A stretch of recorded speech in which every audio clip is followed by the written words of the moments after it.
Hello students, भौतिक विज्ञान की कक्षा में आपका स्वागत है। आज हम पढ़ेंगे वेग, वेलोसिटी। पिछली कक्षा में हम पढ़ चुके हैं कि यदि किसी वस्तु की स्थिति में समय के साथ परिवर्तन होता है तो वह वस्तु गति की अवस्था में कही जाती है, या हम ये कह सकते हैं कि गतिमान वस्तु की स्थिति में समय के साथ परिवर्तन होता है। अब यह परिवर्तन कितनी तेज़ी से होता है, अर्थात स्थिति में परिवर्तन की दर को, कौन सी दर, समय दर को हम क्या कहते हैं, चाल कहते हैं। यानी कि चाल से हमें ये पता चलता है कि कोई गतिमान वस्तु अगर है तो उसकी स्थिति में परिवर्तन कितनी तेज़ी से हो रहा है, लेकिन किस दिशा में हो रहा है, वस्तु की स्थिति में परिवर्तन किस दिशा में हो रहा है, इस बात का हमें कोई भी जानकारी चाल से नहीं मिलती है। ठीक है, यदि हम इसमें दिशा भी शामिल कर लें, यानी कि वस्तु की स्थिति में पूरब की दिशा में परिवर्तन, वस्तु की स्थिति में पश्चिम की दिशा में परिवर्तन, या कोई और दिशा, तो वह जो नई राशि बनती है उसे हम क्या कहते हैं, वेग कहते हैं। ठीक है, तो देखिए चाल में दिशा नहीं होती है तो चाल अदिश राशि, और वेग में दिशा भी है तो वेग क्या हो गई, सदिश राशि। ठीक, तो हम वेग की परिभाषा कैसे देंगे, गतिमान वस्तु की विशेष दिशा में स्थिति में परिवर्तन की समय दर को वेग कहते हैं, और जो किसी विशेष दिशा में जो परिवर्तन होता है उसे हम क्या कहते हैं, विस्थापन कहते हैं। तो इस तरह से हम वेग की परिभाषा कैसे कर सकते हैं, किसी विशेष दिशा में विस्थापन की समय दर को वेग कहते हैं।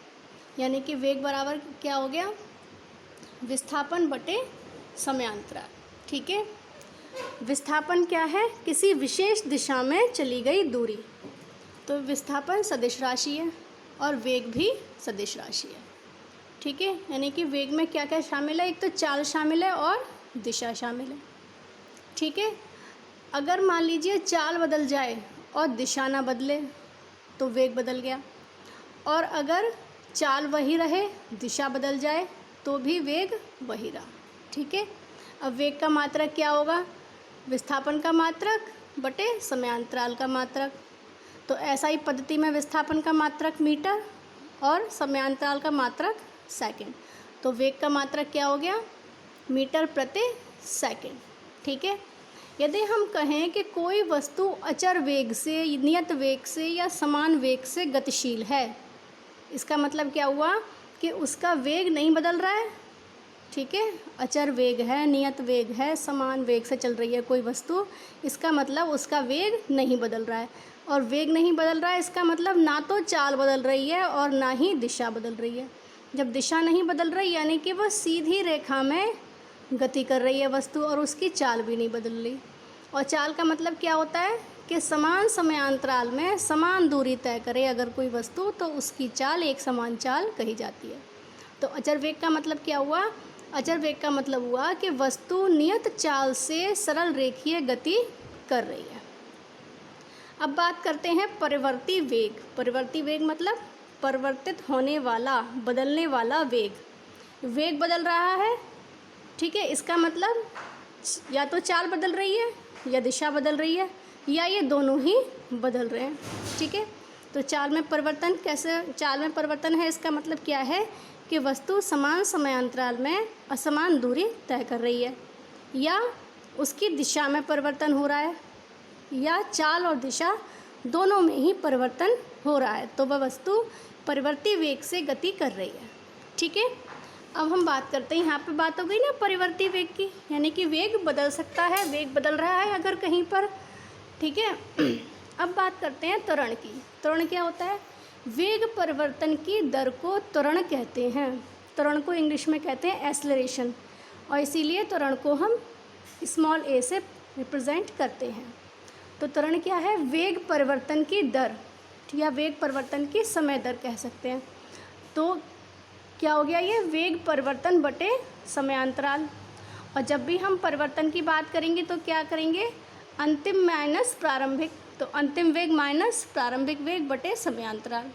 मान लिया हमने कि प्रारंभिक वेग है u और t समय बाद अंतिम वेग हो जाता है v, तो रखेंगे फार्मूले में त्वरण ए इक्वल टू, फार्मूला क्या बनेगा, ए इक्वल टू अंतिम वेग v minus you upon T. यदि v यानी कि अगर अंतिम वेग ज़्यादा हो प्रारंभिक वेग से तो त्वरण का मान कैसा होगा, धनात्मक होगा। और यदि कभी कभी क्या होता है कि यदि अंतिम वेग कम हो, ठीक है, मोटरसाइकिल तेज़ चल रही थी, आपने ब्रेक लगाया, अब मोटरसाइकिल रुकेगी, यानी कि अब उसका अंतिम वेग कम होगा प्रारंभिक वेग से, ठीक, तो ए कैसा हो जाएगा, नेगेटिव हो जाएगा। उस स्थिति में हम इसको क्या कहते हैं, मंदन कहते हैं। त्वरण कैसी राशि है, सदिश राशि है। क्यों है, क्योंकि देखिए वेग परिवर्तन बटे समयांतराल, वेग परिवर्तन, तो वेग सदिश राशि, इसीलिए त्वरण भी सदिश राशि है, ठीक है।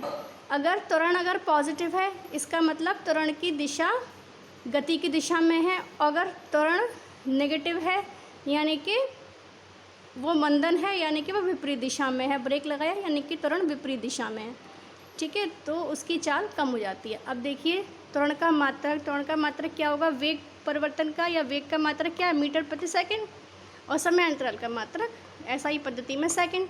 तो एसआई पद्धति में त्वरण का मात्रक क्या हो गया, मीटर प्रति सेकंड स्क्वायर।